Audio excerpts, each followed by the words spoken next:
Assalamualaikum warahmatullahi wabarakatuh. Nama Muhammad Iwan Bayri, NPM 1901012023. Kelas PAI B semester 4. Saya di sini ingin menjelaskan materi tentang fikih munakahat untuk memenuhi tugas ujian akhir semester.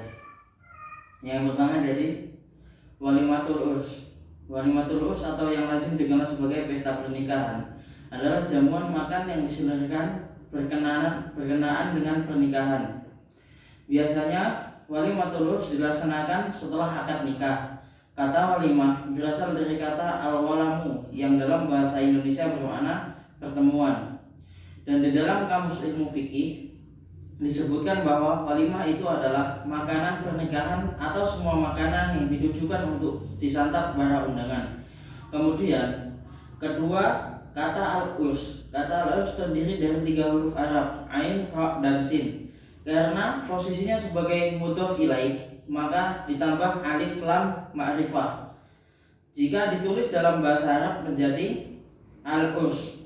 Kata al-urs dalam walimatul urs artinya adalah azilaf wa taswij, perkawinan dan pernikahan. Bentuk plurus dari al-urs adalah al-a'rasu.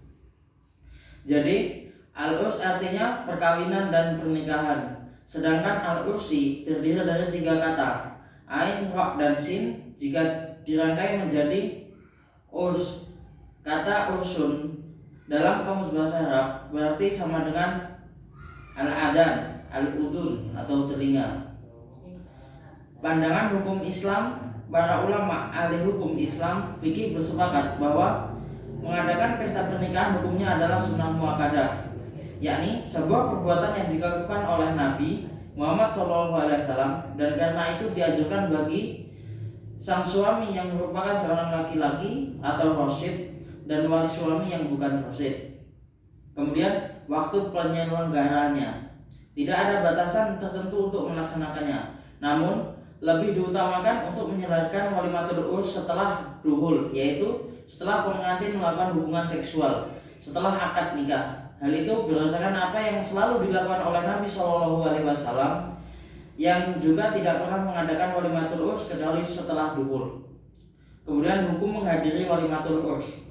Menghadiri undangan walimatul urs hukumnya adalah wajib atau fardhu ain, yaitu sebuah perbuatan yang apabila ditinggalkan akan mengakibatkan dosa.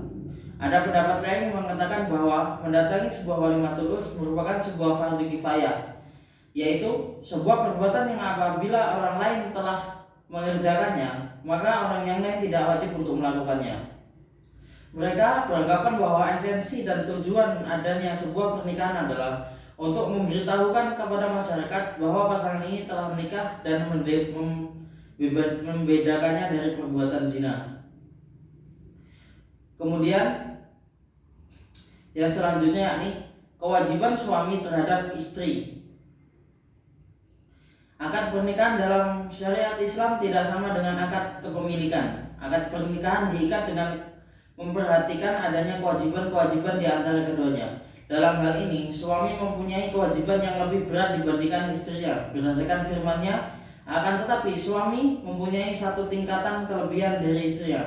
Kata satu tingkatan kelebihan dapat ditafsirkan dengan firman-Nya, kaum laki-laki itu adalah pemimpin bagi kaum wanita. Quran Surat An-Nisa ayat 34. Kemudian pada dasarnya kewajiban suami juga merupakan hak istri, sehingga jika berbicara tentang kewajiban suami terhadap istri, maka bisa juga berarti hak istri atas suami.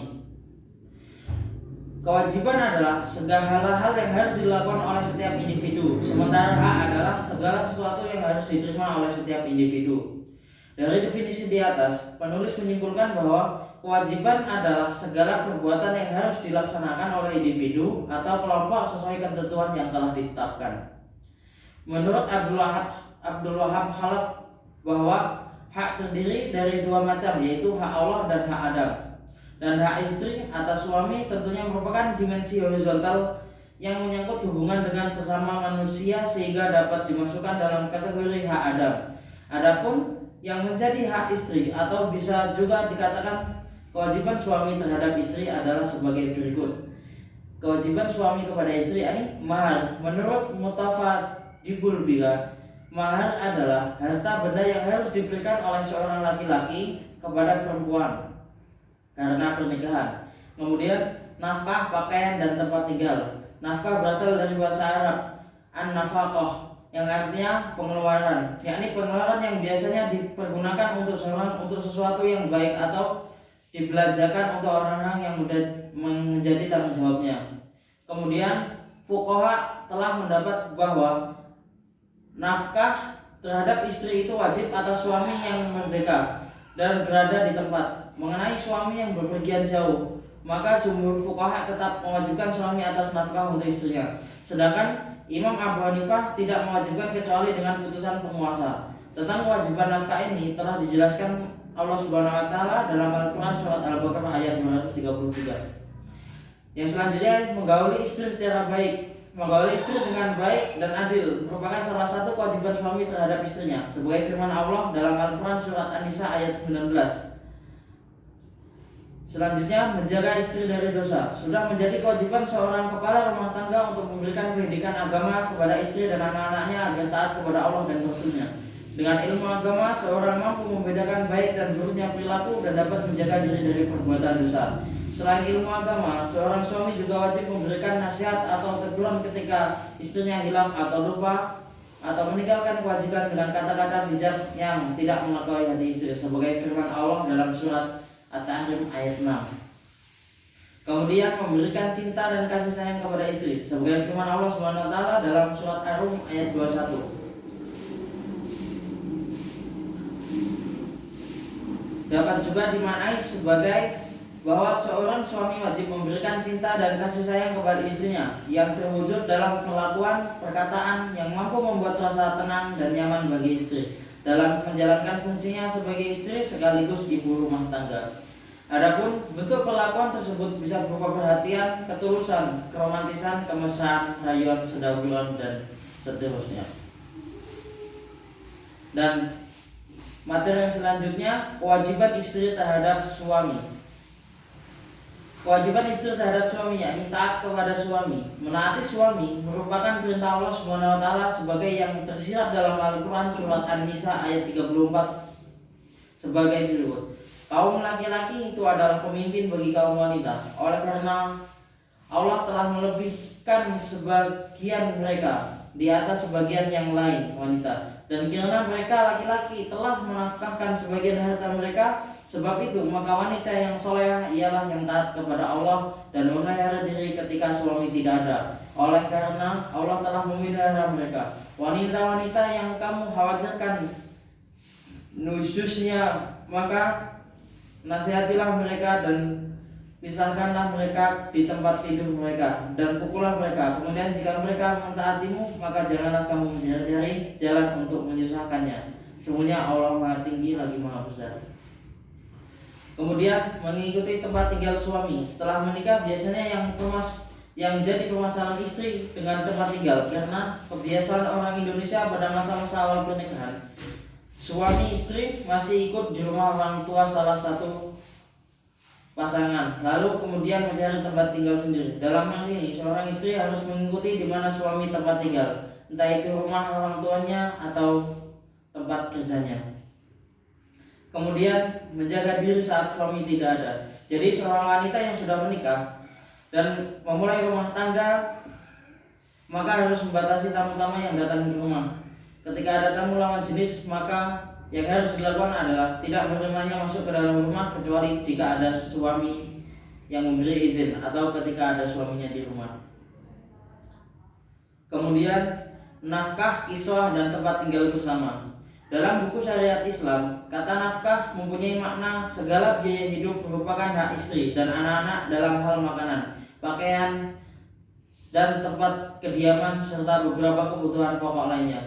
Bahkan sekalipun si istri itu seorang wanita yang kaya, dalam pasal tersebut dikatakan bahwa suami wajib melindungi istrinya dan memberikan segala sesuatu keperluan hidup berumah tangga sesuai dalam kemampuannya. Suami berkewajiban memberikan nafkah kiswah, artinya nafkah berupa pakaian atau sandang, pangan. Kiswah merupakan kewajiban suami terhadap istrinya. Oleh karena itu, kiswah merupakan hak istri sebagaimana telah dijelaskan sebelumnya. Pakaian yang dimaksud adalah semua kebutuhan yang erat hubungannya dengan anggota badan. Suami wajib memberikan nafkah kiswah kepada istrinya berupa pakaian menutup aurat dan berbagai kebutuhan batiniahnya. Di samping berupa pakaian, nafkah kiswah berupa biaya pemeliharaan jasmaniah istri, biaya pemeliharaan kesehatan, dan biaya untuk kebutuhan perhiasan. Kemudian kedudukan harta dalam pernikahan. Harta menurut bahasa yaitu sesuatu yang dapat diperoleh dan dikumpulkan oleh manusia dengan satu tindakan, baik berwujud materi maupun manfaat. Contohnya seperti emas, perak, hewan, dan tumbuhan, atau manfaat dari sesuatu seperti kendaraan, pakaian, dan tempat tinggal. Dalam istilah syariat Islam, definisi pengertian harta adalah segala sesuatu yang bisa dimanfaatkan dalam perkara legal menurut hukum syara atau syariat Islam, misalnya hibah atau pemberian, ekonomi bisnis, pinjaman, serta konsumsi. Oleh karena itu, bisa dikatakan bahwa segala sesuatu yang berkaitan dengan barang dan jasa yang digunakan manusia di dunia ini bisa diartikan sebagai harta. Kemudian, kedudukan harta dalam pernikahan yakni harta benda diperoleh selama perkawinan menjadi harta bersama. Kemudian, harta bawaan dari masing-masing suami dan istri dan harta yang diperoleh masing-masing sebagai hadiah atau warisan adalah di bawah penguasaan masing-masing sepanjang para pihak tidak menentukan lain. Di dalam Islam tidak ada aturan secara khusus tentang pembagian harta bersama apabila terjadi perceraian. Apabila terjadi perceraian, maka harta bersama dibagi dua. Masing-masing suami istri mendapat separuh bagian harta bersama sepanjang tidak ditentukan lain dalam perjanjian perkawinan. Selanjutnya ini hukum menikahi wanita yang pernah berzina. Yang tidak diperkenakan jika kita menikah pezina yang tidak pernah bertaubat dari perbuatan tersebut, karena itu adalah serendah-rendahnya wanita. Jika menikah wanita yang sudah bertaubat dari zonanya dan menyesali perbuatan, maka dibolehkan. Dan apabila berniat untuk menyelamatkan dia dari perbuatan tersebut agar tidak terjumus lagi ke dalam perzinaan, mana itu adalah sebuah kemuliaan, dan orang tersebut harus menutup aib tersebut. Jangan sesekali dilontarkan kata-kata bahwa dia berasal dari zina. Harus ditutup aib tersebut sampai dia meninggal atau kita yang meninggal. Siapapun yang ingin memuliakan mereka, dia harus tabah. Sebuah kemuliaan bagi orang-orang yang mau menyelamatkan orang yang pernah terpeleset dalam perzinaan dan orang tersebut benar-benar sudah bertaubat. Karena pintu maaf Allah luas, maka bertaubatlah jika kita pernah melakukan zina. Dan barang siapa yang menutup aibnya seseorang, maka Allah akan tutup aibnya di hari kiamat nanti. Maka orang yang menikahi wanita tersebut harus benar-benar bisa menjaga aibnya. Jika tidak mampu menutupi, maka jangan dinikahi. Biarkan dia, karena masih banyak laki-laki yang belum mengetahui bahwa dia pernah melakukan zina, dan laki-laki yang kuat menutup aibnya. Dan materi yang daerah ini perjanjian pernikahan. Perjanjian perkawinan adalah perjanjian yang dibuat oleh calon pasangan suami istri sebelum atau pada saat perkawinan dilangsungkan untuk mengatur akibat perkawinan terhadap harta kekayaan mereka. Perjanjian perkawinan adalah salah satu bentuk dari perjanjian yang dibuat antara satu pihak dengan pihak lainnya. Sebagai suatu perjanjian, maka perjanjian perkawinan termasuk ke dalam aspek muamalah. Dalam hal muamalah, pada dasarnya para pihak bebas melakukan perbuatan apa saja selama perbuatan tersebut tidak dilarang menurut hukum Islam. Hal ini sesuai dengan kaidah fikih muamalah kontemporer bahwa hukum asal praktik muamalah adalah boleh dilakukan hingga ada dalil yang menunjukkan hukum kebalikannya. Dan merujuk pada penggolongan hukum di atas, kegiatan membuat perjanjian perkawinan hukumnya adalah mubah atau boleh selama tidak melanggar asas-asas perjanjian dalam hukum Islam. Hal tersebut juga sesuai dengan ketentuan dalam pasal 45 KHI yang mengatur sebagai berikut. Kedua calon mempelai dapat mengadakan perjanjian perkawinan dalam bentuk satu, taklid talak dan perjanjian lain yang tidak bertentangan dengan hukum Islam. Mungkin cukup sekian materi dari saya.